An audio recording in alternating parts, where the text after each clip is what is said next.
Hi, friends. Welcome back to Cell Phone Productions. I'm Z, and this is my podcast. Um, Thank you all very much for joining me on this video cast. Thank you so much for the feedback, the support, the likes, the subscriptions. I really truly appreciate it, and I see you. And I'm most grateful for all the positive feedback I've been getting and the encouragement for this creative project. Remember, this is a series on tension and release, where we use shadow work, or I prefer to refer to as self-directed psychoanalysis, and we are doing a shadow journal compiled by Zach Phillips, which is available for free on the internet. And remember, in this day and age, while everything on the internet is behind a paywall, and just like they did with books and schools and jobs, it is now only the truly privileged who can access free information off the internet. Gone are the days when we were able to access internet by just clicking a few buttons. Now, everything we need is behind a paywall. This is why I decided that it was very important that I only use free materials in the series as a whole, and especially for tension and release. I must say this is not entirely my idea.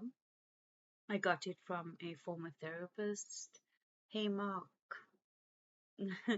um, anyways, shout out to Mark, who once advised me that there's so much of free material available, and reminded me that there are some programs I did not have to sign up for because I already had some kind of deep knowledge on the subject matter. Anyways, so we're getting back to Zach Phillips's Shadow Work Journal, and I'm just gonna read you out some of my notes here. We're just gonna go through a quick summary of what the journal is, and as we did in part 1 and 2, for the third and final part, we're going to go through the exercises. Okay, so if we remember correctly, the Shadow Work Journal is a workbook designed to help individuals explore the shadow that is our repressed, forgotten, or the parts that was like socialized out of us, right? That subconsciously, and these are parts that even though they've been socialized out of us, they still subconsciously influence our behavior, right? The journal explains that the shadow is a natural part of human development and is formed by societal expectations, personal experiences, and trauma. Right. So the practice of shadow work is presented as a way to shine on light onto all these hidden parts. Okay, so we actually sit with ourselves and we go into the dark space. We go into the filing cabinet where we locked things away, right? And we're not talking about rehashing past experiences. This is pattern recognition in broad strokes. Okay, we don't have to re-traumatize ourselves by talking about the same problem over and over. All we have to do here is recognize the patterns. Then we can really, really drive in what wound we are addressing. And once we know whether we're addressing an avoidance wound, then we'll see addiction issues pop up, right?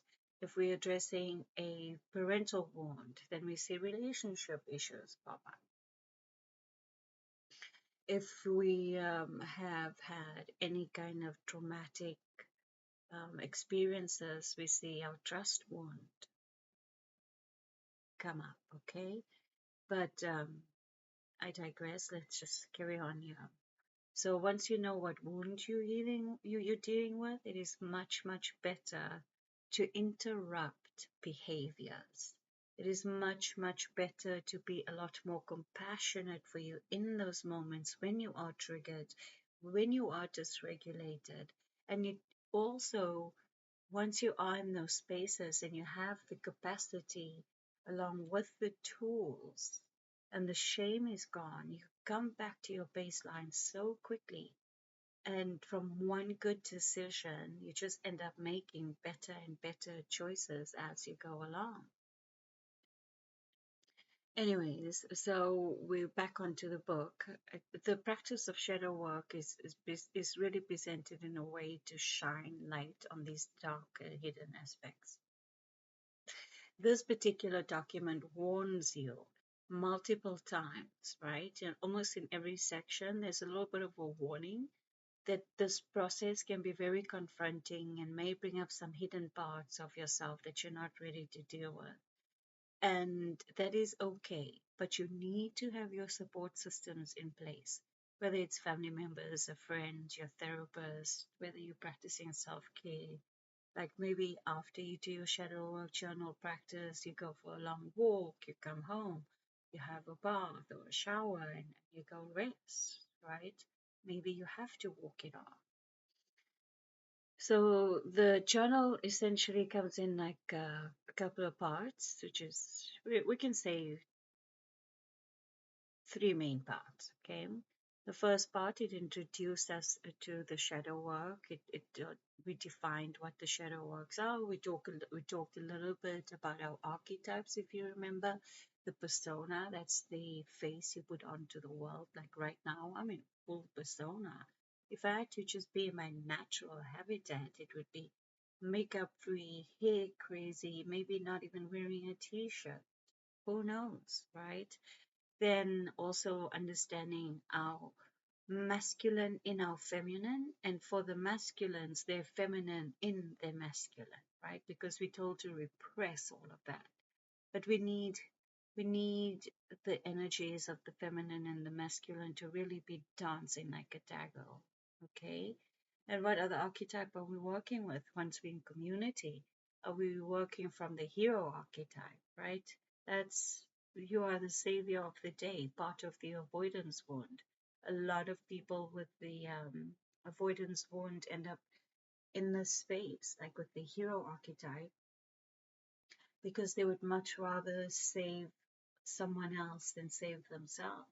And as long as they're busy saving others, they themselves stay out of a lot of trouble, right? And then, of course, we know the trickster, our jesters, those who love to be there, have capacity for everyone else but themselves. You know, people pleaser, that kind of want. The second part of the book is it really just outlines a really great 5-step process to journaling, and it is not just journaling for shadow work; it's journaling altogether. Because remember, part of this, we're kind of going through things, and we like learning that we're journaling too. Okay, and the 5-step process to journaling is pretty easy. It is the preparation, looking inward, setting your attention, free writing, reading it, and then responding, right? And remember, when we're doing the reading of our journal, the first couple of readings, it's just non-judgmental. You're just reading words on the paper, that's it.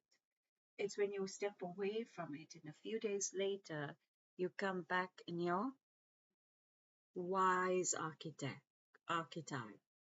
You respond like an elder. You respond to that writing, and you can really get to test your rationality, your rational brain, and your rational thoughts, and you would really be able to discern what those patterns and behaviors are. So, coming into, I think it is part 3 in the book, it's a shadow work activities, which we're going to focus on a lot in today's video. Okay, so with our shadow work activities, where there is 1, 2, 3, 4, 5, 6 activities, and these are designed to facilitate deeper exploration and integration. Integration is a vital part. Okay, that's when you're rereading what you've noted, you are noticing your emotions, and yeah, in integration, and maybe the next time when you are in a similar situation, you're not as triggered, or if you were unregulated, you return back to your baseline much quicker. Then parts 4 and 5, these are final sections, yeah. Anyways, parts 4 and 5 doesn't matter. I'm gonna do part 2 of this video and the final part of this series on Zach Phillips's shadow work journal, and then we'll be moving on to a different shadow work. I hope you have all downloaded this. We have it in show notes below. Please have a look at it. It's absolutely brilliant. It's really very, very simple. And maybe I will include my comparison chart on the 3 activities in the show notes just to make it easier for you. So, and again with the link. And you can decide whether this is something you would like to do or not. See you back in a bit for part 2, where we're going through the 6 shadow journaling activities.